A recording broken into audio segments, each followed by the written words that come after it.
Good morning बच्चों। मैं मिर्ज़ा निगार। आज हम लोग क्लास 7 के सिविक्स में दूसरा चैप्टर पढ़ेंगे जिसका नाम है स्वास्थ्य में सरकार की भूमिका।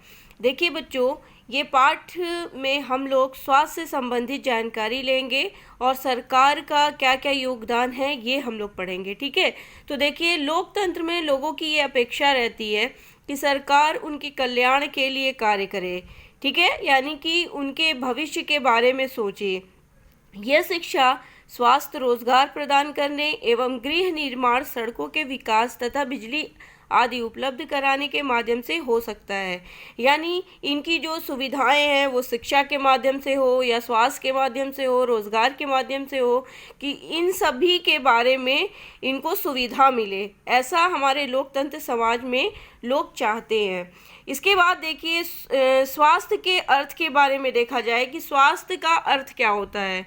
बच्चों देखिए, स्वास्थ्य क्या है। अगर हम इसका अर्थ देखें तो हमारा बीमारियों और चोट आदि से मुक्त रहना, ये तो स्वास्थ्य का अर्थ हो गया कि यदि हम बीमारियों से मुक्त हैं या हमें कोई चोट वगैरह नहीं लगी है तो हम स्वस्थ हैं, ये तो अर्थ में आता है। लेकिन स्वास्थ्य केवल बीमारियों से संबंधित नहीं है। क्या होता है कि स्वास्थ्य में देखिए, बीमारी के अलावा हमारे लिए उन कारणों पर भी विचार करना आवश्यक है जो हमारे स्वास्थ्य पर प्रभाव डालते हैं। ठीक है बच्चों, यानी जो जो चीज़ें हमारे स्वास्थ्य पर प्रभाव डालती हैं उनके बारे में भी हमको जानना आवश्यक है। जैसे मान लीजिए, यदि पीने के लिए स्वच्छ पानी, ठीक है, और प्रदूषण मुक्त वातावरण, तो जैसा हमारा वातावरण होगा वैसे ही हमारे स्वास्थ्य पर असर पड़ेगा। अगर हमारा वातावरण शुद्ध होगा तो हमारा क्या होगा, हमारा स्वास्थ्य अच्छा रहेगा। ठीक है बच्चों, तो ये स्वास्थ्य है, स्वास्थ्य से संबंधित जानकारी। और अगर हम जानते हैं तो देखिए बच्चों कि हम सब चाहते हैं कि हम जो भी कार्य करें वो अच्छे से करें, चुस्ती और यानी कि मनोबल से करें। ठीक है, सुस्त और अकर्मण्य रहना, चिंताग्रस्त होना, लंबे समय तक डरे रहना, सहमे रहना, ये क्या है, स्वस्थ जीवन के लक्षण नहीं है। यानी अगर हमारे अंदर तनाव है, किसी बात को लेकर परेशान है, तो हम स्वस्थ नहीं हैं।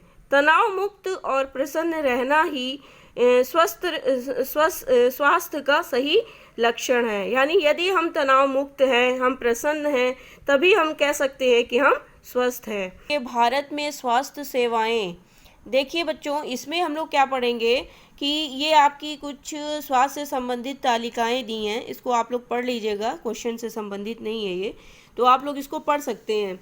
इसके बाद इसको पढ़िएगा आप लोग। और हम लोग यहाँ आते हैं कि स्वास्थ्य से संबंधित भारत में स्वास्थ्य सेवाएं क्या हैं। तो बीमारियों से बचाव और उनके उपचार के लिए हमें उचित स्वास्थ्य सेवाएं चाहिए, जैसे स्वास्थ्य केंद्र, अस्पताल, परीक्षणों के लिए प्रयोगशालाएं, एम्बुलेंस की सुविधा, ब्लड बैंक आदि, जो मरीजों को आवश्यक सेवा और देखभाल उपलब्ध करा सके।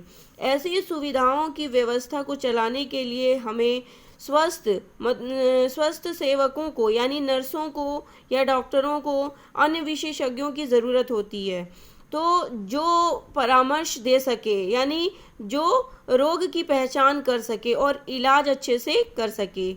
मरीजों के इलाज के लिए हम आवश्यक दवाइयाँ हों या उपकरण हुआ, जो कुछ भी हमको चाहिए जब हम बीमार होते हैं, तो अपने इलाज के लिए हमें सुविधाओं की ज़रूरत पड़ती है। तो इस तरह से हमें किसकी ज़रूरत पड़ती है, डॉक्टर की ज़रूरत पड़ती है और नर्स की ज़रूरत पड़ती है, ताकि वो हमें सही से दवा दे सकें। इसके बाद हम लोग देखिए पढ़ते हैं कि भारत में बड़ी संख्या में डॉक्टर, दवाखाने और अस्पताल हैं। देश सार्वजनिक स्वास्थ्य सेवाओं को चलाने का पर्याप्त अनुभव और ज्ञान भी उपलब्ध है। ये ऐसे चिकित्सालय और स्वास्थ्य केंद्र हैं जिन्हें सरकार चलाती है। सरकार अपनी जनसंख्या के एक बड़े भाग में देखभाल करने में समर्थ है, जो सैकड़ों और हजारों गांव में फैली हुई है। इस विषय पर हम बाद में देखते हैं, चर्चा करते हैं विस्तार से। ठीक है, साथ साथ ही चिकित्सा विज्ञान में बहुत असाधारण प्रगति हुई है। इसके चलते देश में इलाज की नई तकनीकें और विधियां उपलब्ध हैं। यानी हमारे देश में इसको ले करके बहुत तरह तरह से तकनीकी बनाए गए हैं, बहुत सारी दवाइयों का उपकरण किया गया है, दवाइयों का आविष्कार किया गया है। फिर भी क्या होता है कि हमारे देश में स्वास्थ्य की स्थिति कितनी खराब है।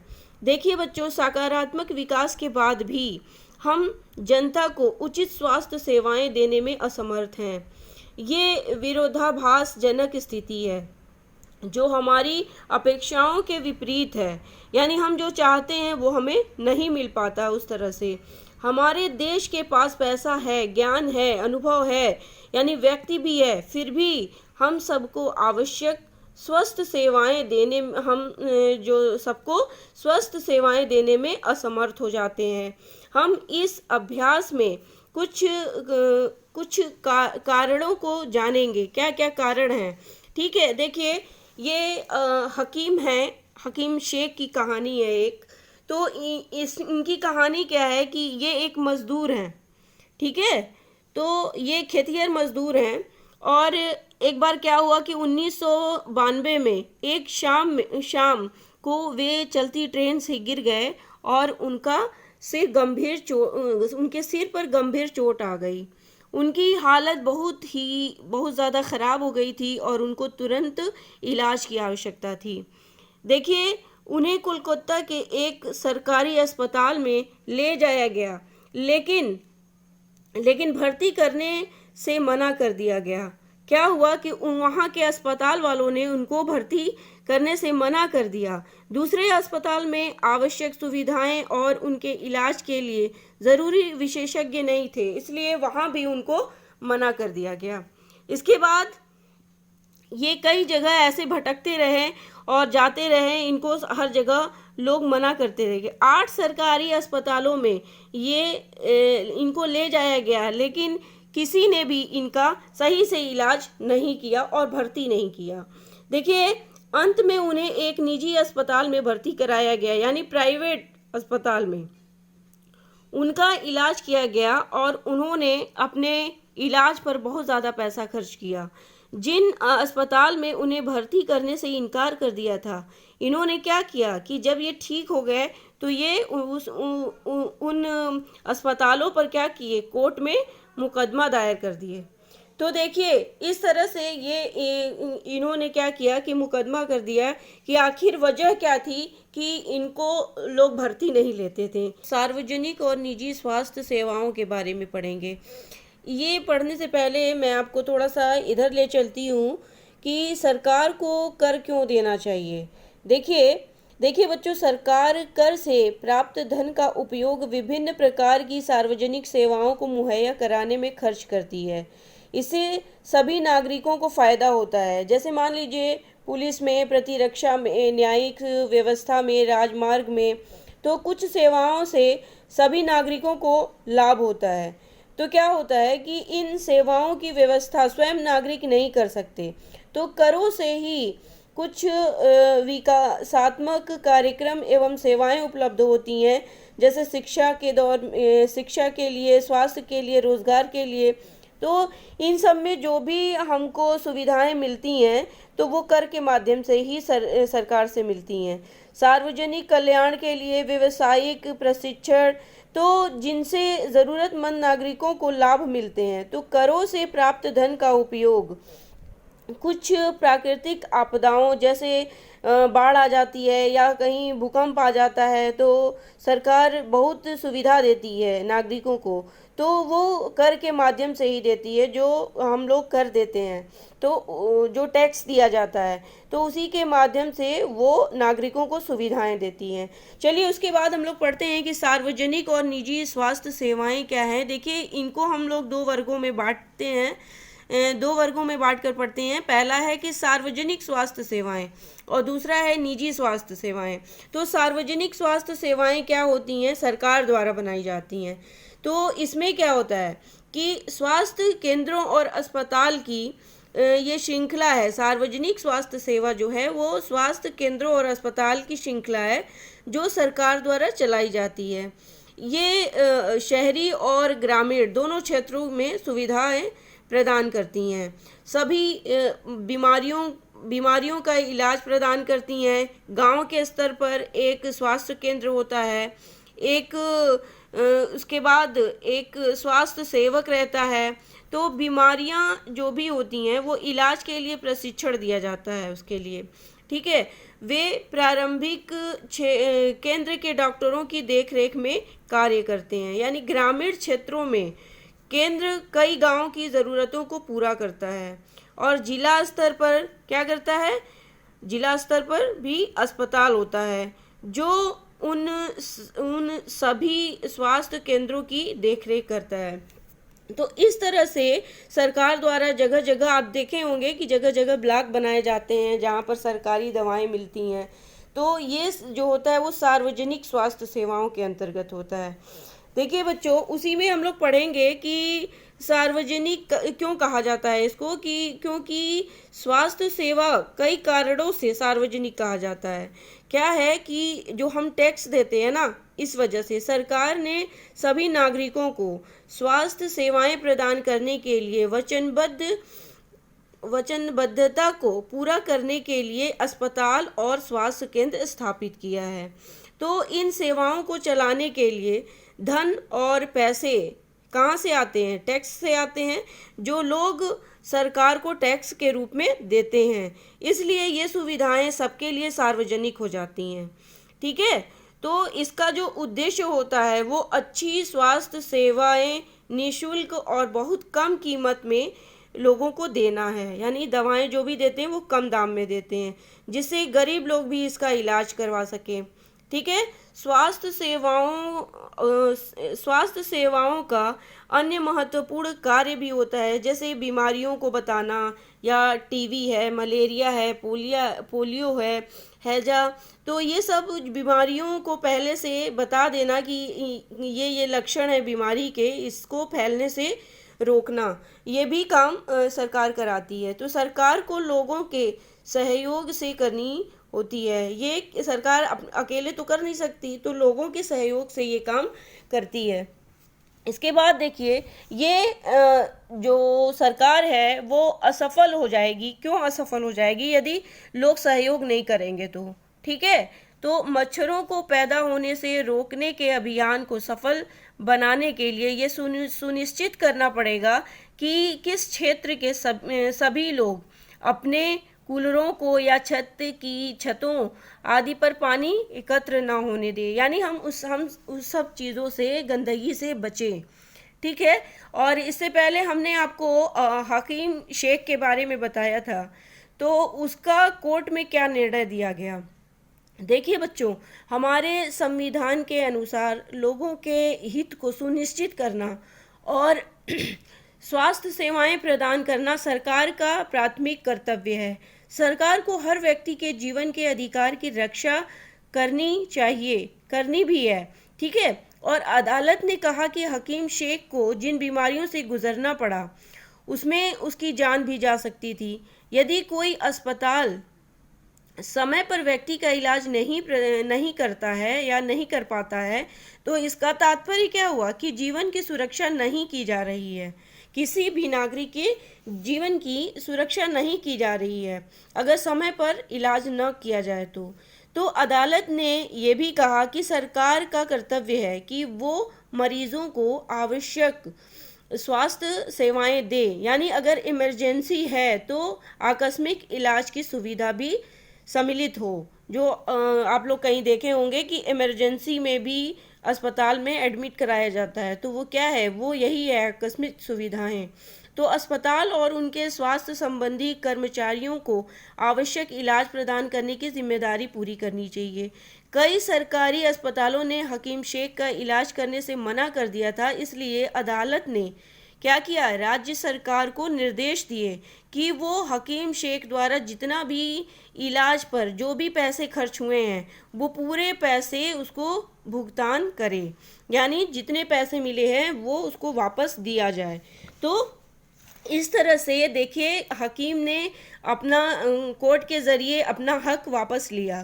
क्यों? क्योंकि देखिए हमारे संविधान में सबको समानता का अधिकार दिया गया है, और अगर सार्वजनिक क्षेत्र पर ये सुविधाएं अगर हैं तो हमें मिलनी चाहिए। यदि नहीं मिली तो आप भी ऐसा कर सकते हैं जैसा हकीम ने किया। फिर देखिए हम लोग आते हैं निजी स्वास्थ्य सेवाओं पर। निजी स्वास्थ्य सेवाएं जो होती हैं वो इसमें सरकार नहीं करती है। ये कई तरह की निजी स्वास्थ्य सेवाएं पाई जाती हैं। जैसे बड़ी संख्या में डॉक्टर अपनी निजी दवाखाने चलाते हैं, ठीक है। और ग्रामीण क्षेत्र में पंजीकृत चिकित्सा व्यवसायी मिल जाते हैं। यानी लोग बस क्या करते हैं, रजिस्ट्रेशन कराकर अपनी दुकानें खोल लेते हैं, डिस्पेंसरी खोल लेते हैं, ठीक है। तो शहरी क्षेत्रों में बड़ी संख्या में डॉक्टर हैं जिनमें से बहुत से विशेषज्ञ की सेवाएं प्रदान करते हैं। तो निजी रूप से चलाए जा रहे अस्पताल में नर्सिंग होम भी होता है, काफ़ी संख्या में प्रयोगशालाएं भी होती हैं, और बहुत सारे चेकअप भी होते हैं, जैसे एक्सरे है, अल्ट्रासाउंड है, इन सब चीज़ों का एक्सरे होता है जहाँ से हम दवाइयाँ भी खरीद सकते हैं। तो ये निजी है, इसमें सरकार का कोई हस्तक्षेप नहीं होता है उतना, बस क्या होता है, रजिस्ट्रेशन होता है, ठीक है। और जो वो उसको टैक्स देना रहता है वो टैक्स दे देती है, बाकी सरकार का कोई काम नहीं होता है इसमें। तो आपको समझ में आया होगा कि सार्वजनिक स्वास्थ्य सेवाएं क्या हैं, निजी स्वास्थ्य सेवाएं क्या हैं, कि स्वास्थ्य सेवा और समानता, क्या सबके लिए पर्याप्त स्वास्थ्य सेवाएं उपलब्ध हैं। यदि अगर ऐसे प्रश्न आते हैं तो हम उत्तर में यही कहेंगे नहीं। क्यों नहीं? क्योंकि सार्वजनिक स्थानों पर जितने भी सार्वजनिक अस्पताल बने हैं उनकी मात्राएं बहुत कम हैं, और निजी अस्पताल की मात्राएं ज़्यादा हैं।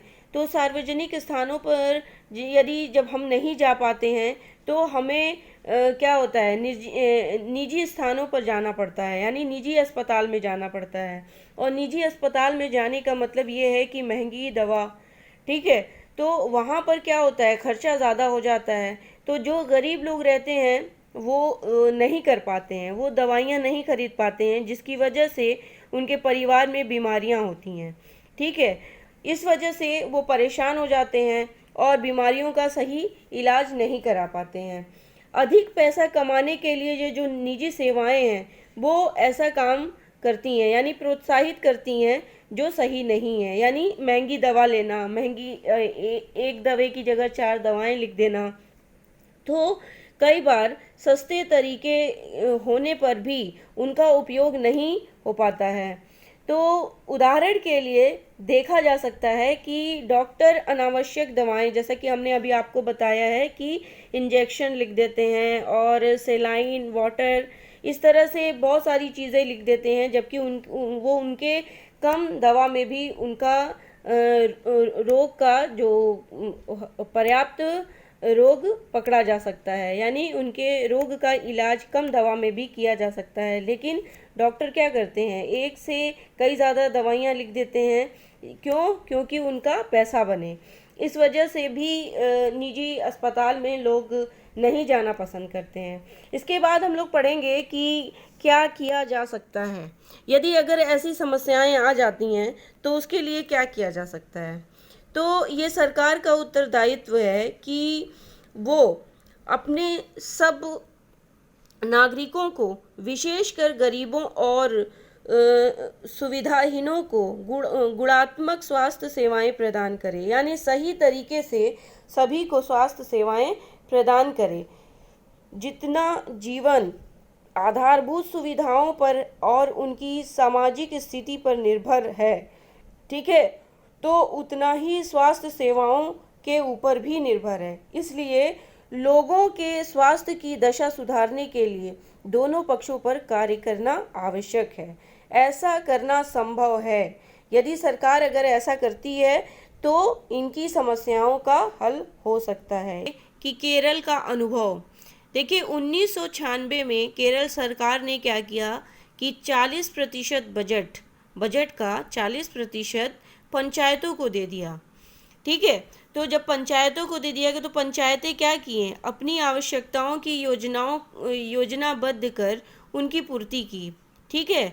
इसके गांव कैसे पूर्ति की, जैसे गांव के लिए पीने का पानी, आहार औरतों के लिए शिक्षा, ठीक है, तो उचित व्यवस्था सुनिश्चित करके संभव हो सके, यानी इनकी जो व्यवस्थाएं हैं वो उचित हो सकें, सही हो सकें।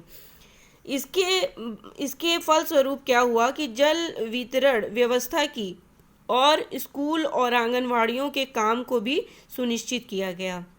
इसके बाद गांव की विशेष समस्याओं पर ध्यान दिया गया, तो केंद्रों में भी यानी स्वास्थ्य केंद्रों में भी सुधार किया गया।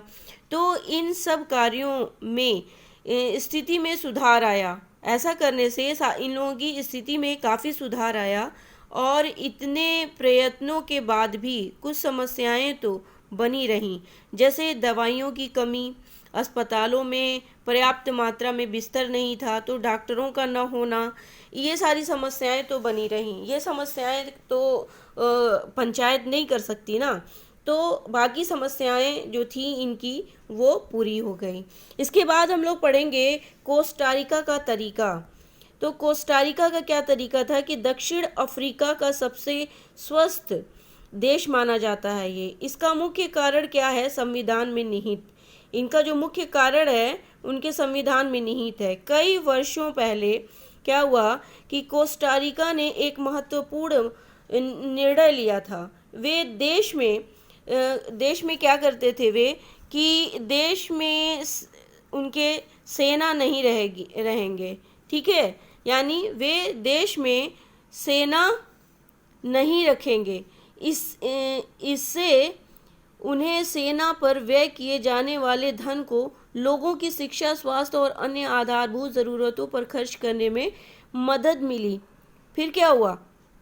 जब मदद मिली तो कोस्टारिका की सरकार मानती है कि देश के विकास के लिए देश का स्वस्थ होना ज़रूरी है, और इसलिए अपने देशवासियों के स्वास्थ्य पर बहुत ध्यान देती है।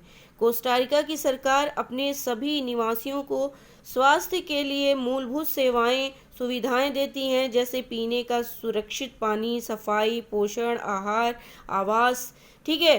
तो स्वास्थ्य की शिक्षा को बहुत महत्वपूर्ण माना जाता है, और सभी स्तरों पर स्वास्थ्य संबंधी ज्ञान शिक्षा का होना बहुत ज़रूरी भाग है। तो बच्चों, इस तरह से ये कोस्टारिका ने अपने नियम बनाए और अपने नियम के मुताबिक सभी नागरिकों को सेवाएं दी। तो बच्चों, ये हमारा पाठ समाप्त हो गया है। आप अच्छे से अपना क्वेश्चन आंसर तैयार कीजिएगा, लिखिएगा। Thank you. Have a nice day.